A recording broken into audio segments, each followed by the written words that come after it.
Hello guys, tokuchingamidza muchirongwa chenyu chama secret nama confessions. I hope you had a wonderful weekend. Kumatima nenyika kwamuri muzuva ranhasi. Nyaya yedu yekutanga inyaya inongokusiyai makakahlamara muchingoti veduweka zvakaoma, ndoda kuti mufambe neni kusvika kwekupedzisira. Makadi itete ndine confession yangu, ndinoda kubatsirwa. I don't know kuti what happened. Chitupa vigai kwanhasi call me tawana nyasha. Mugore ra 2021 ndainge ndakaroorwa nemurume wangu. Ainge ane bari kare vakadzi vatatu, wekutanga vahosi, wepiri anovaini newechitatu. 2021 maiguru vahosi vakarongedza bhegi vakati ndave kuenda zvepano handichazvigoni. Mainini vakarongedza bhegi vakati zvemba zvandikona, ini ndakabva ndasara. Ndakachovha 1-2 months ndiripo. Mwedzi wechipiri ndakatanga kubleeda kuenda kunguva zvisingaperi. Ndine sister yangu aishanda musaluni, akabva ati pane munhu auya kusaluni akati une sister yako inonzi Tawana Nyasha. Akati akati ari kubleeda zvisingaperi kubva musi wa1 kusvika musi wa31. Mai vaya vakapuwa nhamba yangu vakandifonera vakati ndaona kuti uri kubleeda, pane munhu akakubira nguo yako yemukati, tarisa panguo dzako dzemukati uone kuti dziripo dzese dzakakwana. Ndakatarisa ndikaona paine 1 yainge isipo, ndikati pane 1 isipo. Vakati maiguru vakaba chipfeko chako ichi vakachiisa mumwena wemajuru, kudyiwa kwachiri kuita ndiwo achavawo maperero ako kusvika wafa. Pavakafona murume aivepo achinzwa nyaya yese, vakabva vati enda pane imwe imba pana baba vepo havaoni ibofu, unovapa plastic rinenge rine imwe nguo yako yemukati. Wovaudza kuti vange vachivhura vachitarisa for 3 days muplastic vabvise maglasi. After 4 days wonotora plastic riya maindiu baba ava havaoni, then vachakuudza zvavanenge vaona. Takaenda nemunina wangu tikavapa. After 4 days ndakadzokera, vakati iwo takasvika tikavabvunza kuti maonei, vakati taona majuru achidya nguo yako yemukati. Ndakafonera muprofita kadzi ndikamudza zvandainge ndaudzwa nababa vaya bofu. Akabva ati vanditarisa, vakanditarisa vakati ndiri kuona uri kudyiwa nemajuru ane muromo wewaiti muchiuno. Ndikavabvunza kuti ndoita sei, vakati don't worry, madzimai vachakubatsira. Panguva yese iyi handina chandakataura, asi chaindishamisa ndechekuti madzimai ndivo vaindifonera. If I called a phone yaisapinda, chero ukada kuvatengera airtime vairamba. Chinzwai kwakaenda nyaya. Vakabva vati pisa chipfeko chako, after that wotora dota racho wogeza naro. Ndakaita saizvozvo, kubleeda ndokubva kwapera. Vakabva vati une mhepo iri pauri, ndoda kuti udzokere kuna baba vaya vasingaone, unosangana navo pabonde. Vanhu ngavambomira kundiblema, ndaive mwana mudiki. Vakaendera mberi vakati pavanopedza kusangana newe, zvavachabuda ndoda kuti uzvitore uzvisanganisa nemagodo esoto wozora kuzasi uko. Ndakaita sekudaro. Zuva rechi2 vakati dzokera futi, ndoda kuti unorara navo nekusimu 2. Kana vapedza wobva waweta. Paunoita weti zvese zviya zvinenge zvabuda mauri zvorasikira panengo yababa ava. Zvechokadi ndakaita saizvozvo, but chakandishamisa vakati ndipiwe mari nababa vaya. Mari yacho ndonoirasira pamharadzano, nhamo dzako dzese dzichasarira pamharadzano. Ndakaenda pamharadzano ndikanoita saizvozvo. Ndichisvika kumba kwangu, imba yangu yakabva yaparara. Ndakatakura zvinhu zvese ndikanosiya kumusha. Ndichidzoka muguta reHarare, ndakabva ndanzwa kuti gotwe rababa vaya bofu rainge rashaika. Ndikati regai ndifonere madzimai vaya, ndikanzwa kuti vashaika futi. Nanhasi ndine pfungwa dzakawandisa kuti what was that. Kubva ipapo hapana chandiri kubata chinofamba. Even mumarriage chaimo handina kuzombopinda kubva gore 2021 kusvika gore rino 2025. Hapana chandinobata chisvinyu chinobuda. Vanhu vari kundipomera kuti ndini ndakaurayisa mwana uyu. Asi how did I do that? Yakanga iri trap here. Chii chainyanyoitika? My muprofita vaya, I never met her. I don't know her face. When I tried to call her, number yainzi busy. After that, yakadavigwa nemurume zvikanzi vamuka vakafa. Vedare, what really happened to me? Vaindira mberi vakati nanhasi ndiri kunetseka kuti chii chaida kuitika. Vaida kundichekeresa here. Vakatanga kumunina wangu, vakaona kuti hakuite, vaigara naye muraini rimwe, vakatomuti yeye murume wako ane secret yaari kuviga, vachida kuparadza imba yake. Ndopakaona kuti ndikavatevedzera imba inoparara, ndobva avasiya. Ndopavakazoti neni ende akatoparara zvechokwadi. Nanhasi handisi mumba kubva 2022, handichatozivi kuti ndodii. Ivo vakabva vanzi vafa, nenhamba dzavo hadzichaiti nanhasi. Ndabva ndabvunza kuti imi pakunorara nebofu first time makasvikovatanga sei? Vakati zvandakaita ndakasvika ndikavati ndatumwa namadzimai vaya vati vari kuda kutaura neni. Ndobva vafona madzimai vaya ndokutaura navo. Madzimai ndo vakavaudza zvekuita. Nawo ndakutofunga kuti vanhu ava vaizivana omushonga wakashandiswa. Madzimai ava vaitowa musatanesi, everything vaiziva zviri kuitika sei kana kuti vaiona paglass. Saka ndiyo nyaya iripo. This is a very strange story, especially pakunzi ndaunovata nababa. Next thing kwainga vaiteni webondo kusimtu, after that wozunzira zvese panhengo yavo. Ivo baba yabofu vachingobvuma, pamwe kuda vasingaoni, pamwe kuda vaizivana yanga iri syndicate. Hatizivi, asi vari kuti kubva musi iwowo ndakabva ndanzi baba mwana webofu afa. Next ndikanzi ivo madzimai vafa. Don't you think kuti pane kakafeka kari papa? Inini handisi kuzviona zvakanaka. Handizivi kuti imi munofunga kuti kudii. Regai tipinde munyaya inotevera. Hai tete makadini, vigai chitupa. Ndikuda kubatsira uye nekubvunzawo. Ndakaita nhumbu yangu 2019. Ndeve ndakaroorwa kugokwe. Zvakaitika ndakati nhumbu yaane 7 months. Ndakarota atezvara vangu vachiuya kwandiri vakati Murora, ndati ndiuye titaurirana. Ndati izvoni haukwanisi here kundipa mwana wako ari mudumbu, ini ndokupa mombe 3. Ndikati mwana ari mudumbu munomutora sei? Vakati vanoziva zvavanoita. Ndaikwama iguru, vakabva vanditi tichaona ukamuzvara mwana yeye. Ndikati Mwari wandinonamata muhombe handichiidziri. Saka kuchiedza vakamuka vakandisira teksi yangu yakanzi anozvara mwana ari nani anoshuva kutuma panewo uchazvara nyama. Ini ndakaratidza mwana wavo teksi iya, hana chaakataura. Ndokubva ndaona kuti pano inofa kwangu. Ndakabva ndavapindura kuti kana iri mombe, mbudzi kana huku ndichatovatengera bracelet inosuti ndogocha kana ndangoizvara nyama yacho. Iko zvino vanofamba vachiti ndivaripe nekuti ndakavatuka. Anofanira kurupa umwe ndini here ondiyani ndibatsirei tete. Alright. Saka ndazovabvunza kuti mwana akazvarwa here zvikadzi mwana akazozvarwa, asi tezvara nanhasi vanoramba vachiti ndoda kuti undibhadhare nekuti wakandituka. Ivo zvese navamwene vanoti Murora akavatuka. Imiwo sedare munoti kudini? Handiti munongosiyawo macomments enyu motaura kuti munoiona sei nyaya iyi. Alright. Pari zvino regai timboenda kumagirosa timbokutengeserai. Upenyu hwakazochinja zvekubva zvatakazoenda mhiri. Takahwa kuti munhu wese UK wakungodhiraivha ndiani waimbozvifungira. Ko iko kuhla taizombotsenga zvemabhonzo kusiya hwava hupfu tichisigwa chikuka nyama kapisi yohuku yaiuraiwa kamwe after 3 months. Brother yangu aigara kutaura kuti kana ndikakura ndicharodya one room yangu totenga full chicken toibika yose ndozvidlira. Izvezvi taakuita mudhlandigero, iyo nyama tochitsenga, iyo mabhutu tozadza. After living such a life, you don't deserve a GoFundMe.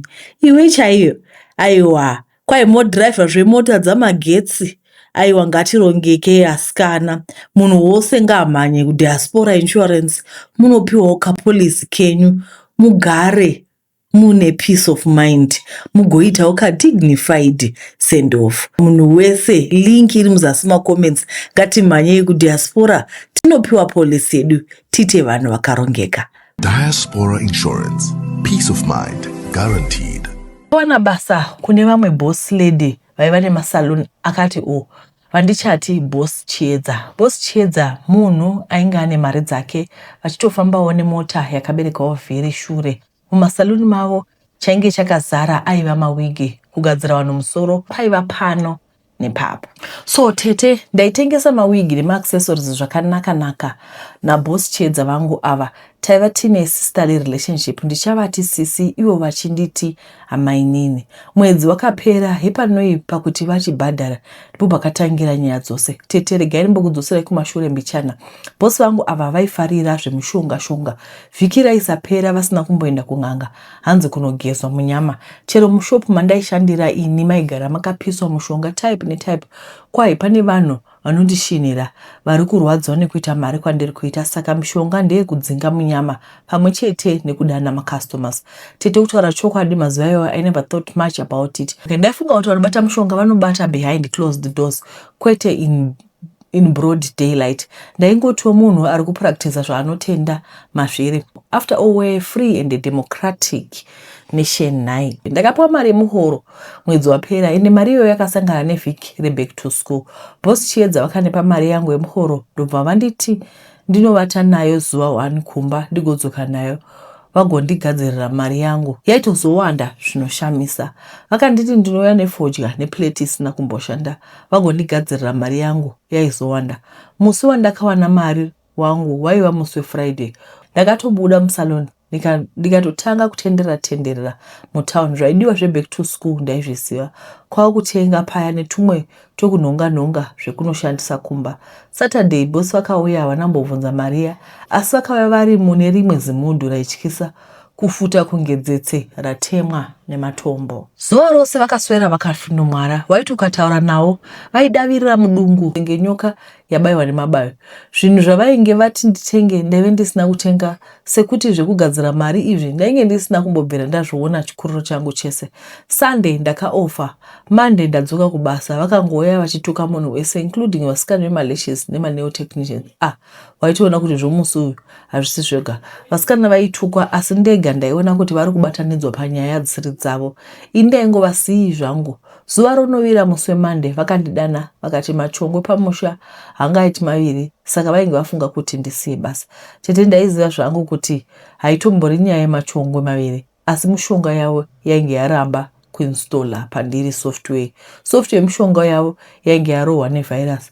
Ndakaonekana navo zvakanaka, ndikapfeka mitundu yangu ndikarwa pasi. Ndazogara ndoga, ndakatanga kuzvibvunza mubvunzo ndoga isina anopindura. Nemhaka iyi vaida kuitisa ini mari, asi ivo vainge vaine munin'ina akagara aigara uya kusaloni. Veukama hwavo vainge vapedza vaitisa mari here kuzoti sika nemutorwa. Ndakazorangarira profesi yapasta vangu kuti vainge vaona ndapfumbatiswa mushonga waizondinetsa, ndiko kupfumbatisa kwacho kwandaida kuitwa kauko.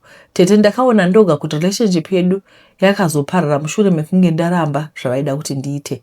Ndakatozoona kuti chokwadi vamwe vanhu vakarombeswa by association chaiko vasingazivi. Iwo mawigi ndiwo angaita kuti boss chiedza vafambe nezimota vachigara double story. Ndakazosangana naEnji, umwe musikana ainge adzengwa zviri rafu, akanditi ainge arohwa same operation. Mushonga yavo aizoshanda pakuti unenge uri chikwambo chavo wavazungairwa. Mari yavo yaiwanda nemhaka yekuti hauchafungi, wava munhu wavo wekuti wava kuvashandira usiku kukubhadhara kuita chikwambo. Tete ndakada kumbobatikana kuti basa rapera, asi ndinoda kutenda Mwari kuti akandinzvengesa zvinhu zvaizondinetsa mangwana. Alright, tikaitipinde munyaya inotevera. Good day auntie, my name is Sweetie and I'm a lady.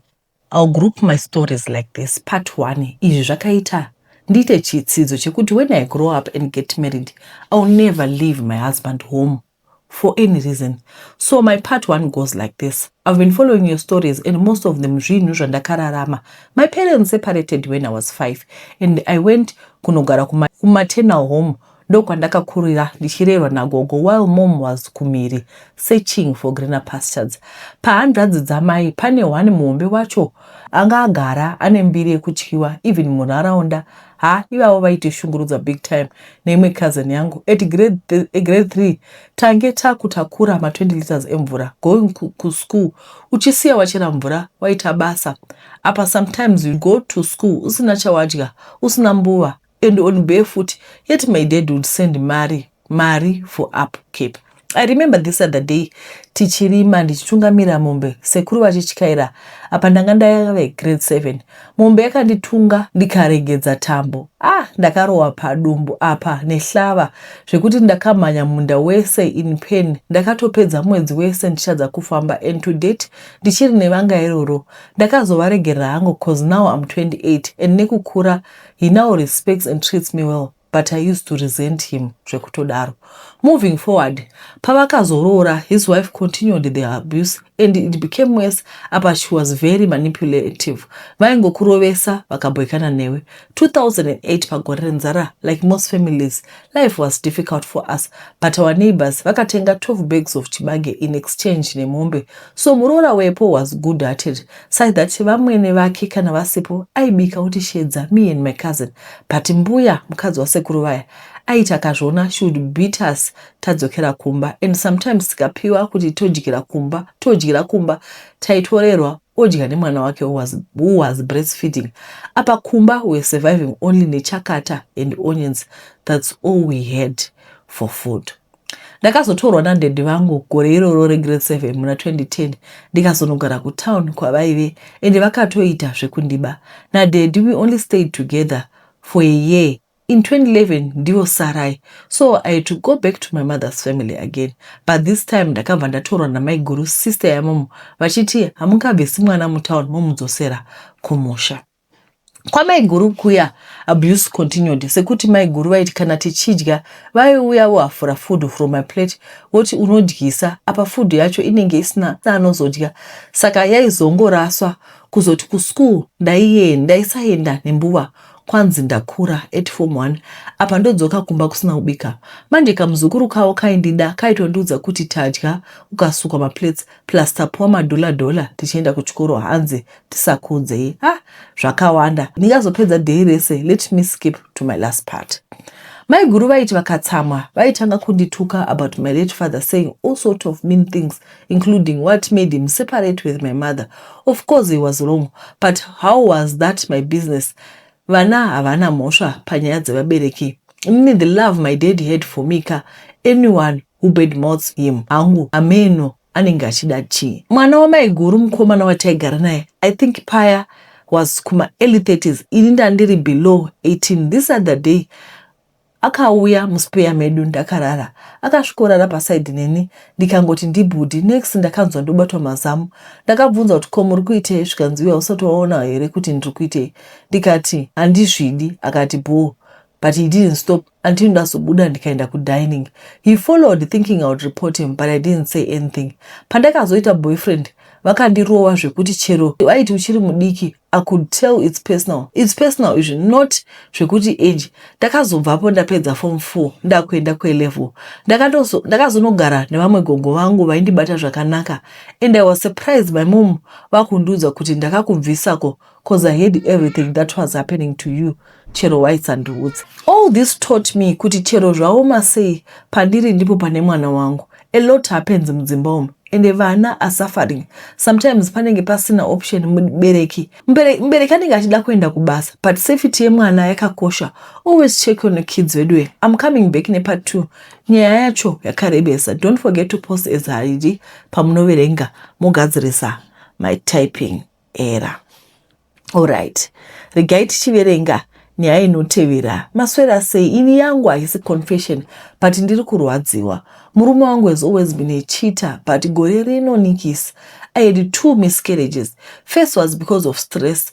Munhu asingadzoki kumba. That was in February. Then we tried again and was pregnant with twins. Zvisinei ndakarwara and he needed surgery. So during the procedure chibereko chakavhurika and I lost my twins. This happened on the 7th. I was discharged on the 8th, and the money couldn't even bring me clothes. Ndakabuda ndakamonera fleece jacket rake, because apparently since I got admitted on the 30th of August till the 8th, and ndakadzoka kumba, munhu aitsarara pamba. Fine. I kept quiet because I'm in pain emotionally and physically. Then all of a sudden munhu anobuda makuseni odzoka the following day makuseni just to bath and change since ndakadzoka. He doesn't buy food, anongobuda. Nasi ndo pandazopopota akanotenga fish and chips kwakuzotumira gogo wangu message hanzi msukuru wenyu handichakwanisa kugara naye. I don't even want to mention all the sacrifices I went through for this man. Ndichiti tiri kuvaka. The car he's driving, mari I funded because he was never munhu anoda zve 9 to 5 job. Akati he wants to Uber. I supported him. Now akuda kundirasa after this. I don't mind kurambwa, but period yacho yada kuita chisoja chake kwete vanoita jaji it's okay, but ndikuda profita onganga chayo inoita agare pasi. Ndokuda kumunzwisa pain yaari kundinzwisa times 2 agoshaya wekuudza. I want to be the one to leave him. Munhu wandakaita gore ndichibhadharira rent ozoti akuda divorce.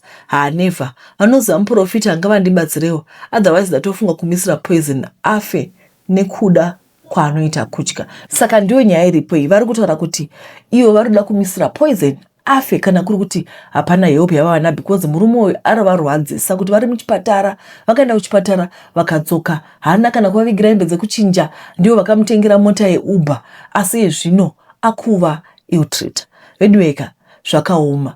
Handiziviwo kuti mimi mumacomment section munongotiwo kudibha. Ndakatotaura navo ndikavati torai mota iyoyi kana kuri kuti munhu haasi kuwisisa. Vakadzi, madzimai, ndoziva kuti tinenge tichida kuvaka, tinenge tichida kucontribute nechichi, but I think personally, I think murume ngaashande. Bhaibheri rinotaura kuti kwai muchadla zveziya, murume ngaashande azvitengere mota yake. Ndoziva kuti tinenge tichida kubatsira. I've seen so many women going out of their way vachibatsira varume, but in the end murume kazhinji kachona hatozomborangariri kwatinenge tichibva, anokubata zvakaipa. I think kana kuri kuti pane nyaya yefemininity, madzimai mazhinji especially maZimbabweans takakura tichiziva kuti musha mukadzi zvoita sekuti mukadzi ndiye anofanira kushanda, asi tikanyatsotarisa zvakanaka tichidzokera kuplani yaMwari chaiko, women handisi kuti ngavasashanda, asi munhu anofanira kuprovide for the family murume. Handiti murume wakochero akatambura akadii, musamubatsira. Varitotaura kuti renti ndakamubhadharira gore rose, vaibhadhara renti yachikona kubhadhara, saka vane kamwe kakurelaxa. So ndoziva kuti magentlemen are going to come for me, but murume chaicho haabhadharirwi renti nemukadzi, murume chaicho haatengerwi. Murume chinoi murume kwai ndoda inoonekwa nemavanga namanxeve, kwai kuchikufa, kwai kuchemekwa varume vanhu vanobvudzimurana ndebvu, varume vanotsvira mukati uchishanda. Varume vanofanira kushanda, ndozvatinoziva isu. Ukangoona kuti murume anoda kuchengetwa nemukadzi patove nedambudziko. Alright, nhasi hatina nyaya dzakawanda, handiti ndinokurudzirai kuti munge muchitumirawo nyaya dzenyu. Regai ndiverenge nyaya iyi. Alright, iyi nyaya iyi inoti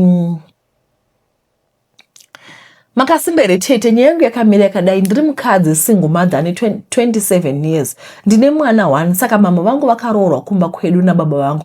Ndobva imba yacho yaramba kutamba. Ndobva vadzokera kumusha ndokumbonogara. Ndobva vazoroorwa zvakare. Ndinofunga panguva iyoyo ndainge ndine 5 years. Takabva tatanga hedu kugara. But tete munoziva life iya yekuti munenge muchigara nababa vasiri venyu zvinenge zvakaoma. Life yacho yanga isiri easy.